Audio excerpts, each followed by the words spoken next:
Afternoon. आज बच्चों का कहानी दिया गया है यहाँ पर, खास करके आज के लिए है। और यहाँ इस कहानी का शीर्षक है लिली की लालसा। लालसा यानी कि चाह। तो लालसा बोलने से थोड़ा समझ नहीं आता है, चाह। यहाँ कहता है हमारा दिल परमेश्वर को चाहता है। यहाँ पर दिया गया है, जो लेखिका है उनका नाम है नैन्सी कैब्रेरा। लिखने वाली है, स्टोरी का लेखक है नैन्सी कैब्रेरा। और ये कहानी ली गई है इफिसियों 2:10 से। और यहाँ मेमोरी वर्स लिखा गया है, हम परमेश्वर की रचना है, उसने हमें मसीह यीशु का हिस्सा बनने के लिए बनाया है। अब हम अच्छे काम कर सकते हैं। बहुत पहले परमेश्वर ने हमारे लिए ये काम तैयार किए थे। ये है हम लोग का इस कहानी का जो विशेष आधार दिया गया है इफिसियों 2:10 से। और यहाँ पर स्टोरी में एक जो लड़की है लिली, वो अपना दादी के साथ में रहती थी। और एक दिन जब लिली की दादी ग्रैंड माँ ग्रेस देखती है कि लिली थोड़ी उदास है, लिली जब कि उदास रहती है, तो दादी पूछती है क्या हुआ मेरी बेटी।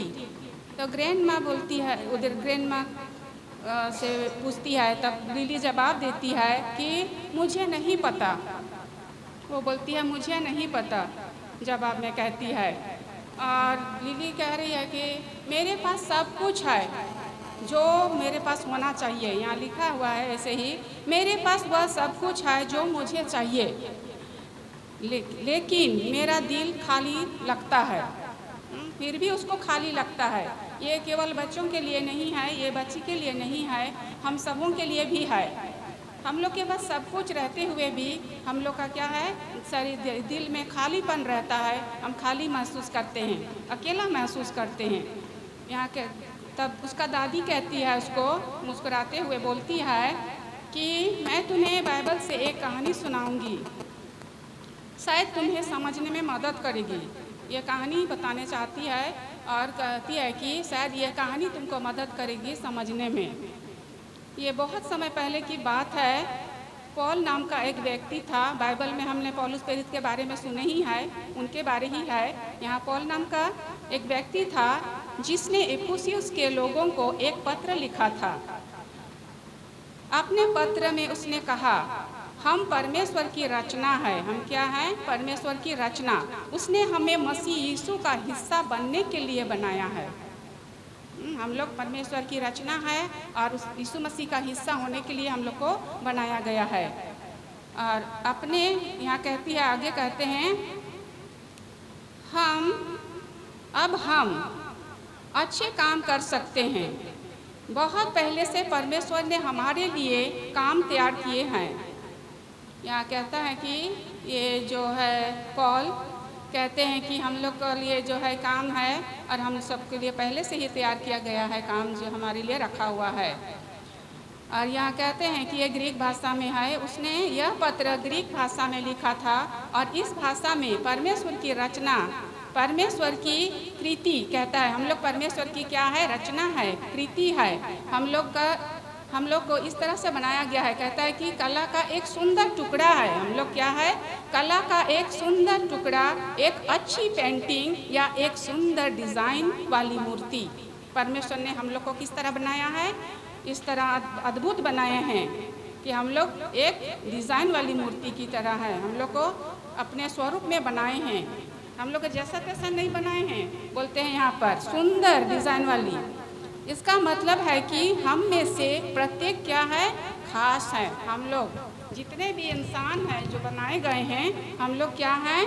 बहुत ही खास है और परमेश्वर द्वारा दिया गया एक उद्देश्य है। हम लोग परमेश्वर का दिया हुआ एक उद्देश्य है। हम लोग कभी ना समझे कि हम लोग सब बेकार के हैं, फालतू के हैं, कोई काम के नहीं हैं। लेकिन हम लोग को परमेश्वर ने उद्देश्य के लिए बनाया है। यहाँ लिली के, अब लिली को जब ऐसे बोलती है दादी माँ, तो उसकी आँखें उत्सुकता से चौड़ी हो जाती है।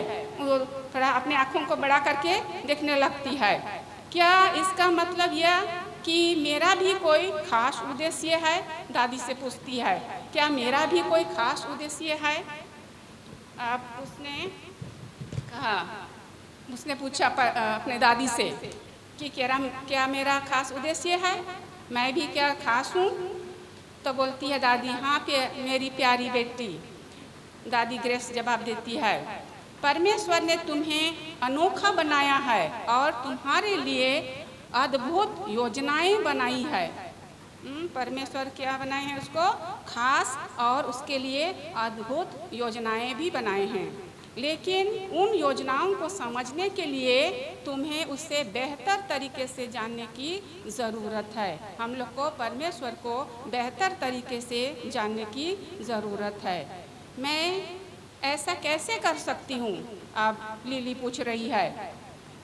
अब उत्सुकता से वो पूछती है कि मैं कैसे कर सकती हूँ। उसके साथ समय बिताकर, दादी क्या बोलती है, उसके साथ समय बिताकर, यानी कि परमेश्वर के साथ, ईश्वर के साथ समय बिताकर कर सकते हैं हम लोग। उसके साथ समय कैसे बिता सकते हैं, यहाँ पे दिया है, आप प्रार्थना के जरिए, बाइबल पढ़ने और दूसरों के साथ समय बिताने के जरिए। हम लोग को क्या करना है, बाइबल पढ़ना चाहिए और प्रार्थना करना चाहिए और दूसरों के साथ हमें समय बिताना चाहिए। हम दूसरों के साथ जब समय बिताते हैं तो हम परमेश्वर के साथ समय बिता सकते हैं। अपने दिन के बारे में आप सोचती लगती है ये लिली, अपने दिन के बारे में उससे बात करें। परमेश्वर से क्या करना है, हम लोग को अपने दिन के बारे में बात करना है कि हम दिन में क्या करेंगे। हर दिन का योजना जो है हमारा परमेश्वर के साथ होना चाहिए कि हर दिन हम कैसे बिताते हैं और हम क्या करते हैं और क्या हमें करना चाहिए और क्या हमें नहीं करना चाहिए। यहाँ पर लिली की कहानी के द्वारा हम लोग सीखते हैं। यहाँ यीशु ने कहा, मैं दाख लाता हूँ, तुम शाखाएं हो, यदि तुम मुझ में बने रहो और मैं तुम में, तो तुम बहुत फल लाओगे। यहाँ यूहन्ना 15:5 में लिखा है। यहाँ पर यीशु मसीह क्या है, दाखलाता है और हम लोग क्या है, शाखाएं हैं, डालियाँ हैं। और अगर हम उनमें बने रहते हैं तो हम उनके ज़रिए, उनके साथ बनकर रहकर हम बहुत से का फल ला सकते हैं, यानी कि आत्मा लाभ कर सकते हैं, दूसरों को परमेश्वर के पास ला सकते हैं। आगे कहता है इस कहानी में, इसका मतलब है कि जब हम यीशु के करीब रहते हैं तो हमारा दिल भरा और खुश रहेगा। लिली कहती है कि अगर हम परमेश्वर के करीब रहते हैं तो हमारा दिल क्या होता है, भरा और खुश रहता है। तो इसलिए हमें कोशिश करना चाहिए हमेशा कि हम परमेश्वर के करीब रहने का कोशिश करें। अब लिली कहती है यहाँ पर, लिली ने इस बारे में सोचा और इसे आजमाने का फैसला किया। हर सुबह वह बाइबल की कहानी पढ़ती, प्रार्थना करती और अपने दिन के बारे में परमेश्वर से बात करती। उसने एक छोटी सी डायरी भी शुरू की जिसमें वह अपने विचार और प्रार्थनाएं लिखती। हर दिन के लिए उसने एक डायरी ली और डायरी में उसने अपने विचारों को, अपनी प्रार्थनाओं को वो लिखती थी। जैसे जैसे दिन बीतते गए, लिली ने एक आश्चर्यजनक बात नोटिस की अपने आप में। वो अपने आप में क्या करती है, एक आश्चर्यजनक बात जो है नोटिस करती है। उसके दिल का खालीपन गायब होने लगा। जब वो ऐसा करती थी, डेली प्रार्थना करना, बाइबल पढ़ना और अपने दोस्तों के साथ समय बिताती थी, तो उसका जो है दिल का खालीपन क्या होने लगा, गायब होने लगा। वह ज़्यादा खुश, ज़्यादा आनंद और शांत और आनंद से भरी हुई महसूस करती थी। जब वो ऐसा करती थी तो उसको ज़्यादा खुश और ज़्यादा शांति महसूस होने लगा और आनंद भी भरी हुई महसूस करती थी। उसने यह भी पाया कि उसे दूसरों की मदद करना और अपने दोस्तों के साथ परमेश्वर का प्यार बांटना अच्छा लगता था। लिली जब ऐसा करने लगी तब उसको परमेश्वर के बारे में, दूसरों के साथ प्यार बांटना, परमेश्वर का प्यार बांटना उनको अच्छा लगता था। एक दिन लिली ने दादी ग्रेस से कहा, मुझे लगता है कि अब मैं समझ गई हूँ। मेरा दिल परमेश्वर और उसके प्यार के लिए तरस रहा था। यहाँ पर जो है शुरू में ही हेडिंग में दिया है चाह। अब जो चाह था उसका दिल में, वो अब क्या हो गया, ख़त्म हो गया उसका।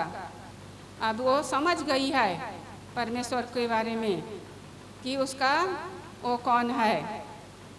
यहाँ बोलते हैं दादी ग्रेस ने लिली को गले लगाया। अब यहाँ उसके आगे यहाँ दिया है कुछ, यहाँ कहता है अब जब मैं उनके साथ समय बिताती हूँ तो मुझे बहुत अच्छा लगता है। मतलब कि परमेश्वर के साथ जब समय बिताती है तो उसको बहुत अच्छा लगता है।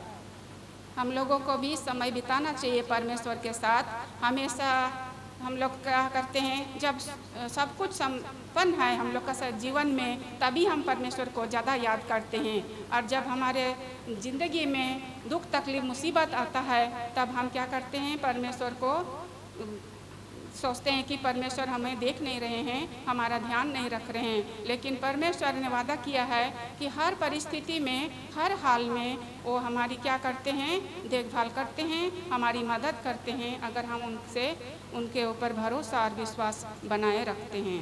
यहाँ दादी ग्रेस ने लिली को गले लगाया और कहा, यह सही है मेरी प्यारी, जब हमें जानते हैं कि हम मसीह में कौन है, हम जब जान जाते हैं कि हम मसीह में कौन है, तो यहाँ बोलता है उसके साथ समय बिताते हैं और उसका अनुसरण करने के लिए जीते हैं, तो हमारा दिल भरा हुआ और खुश होगा।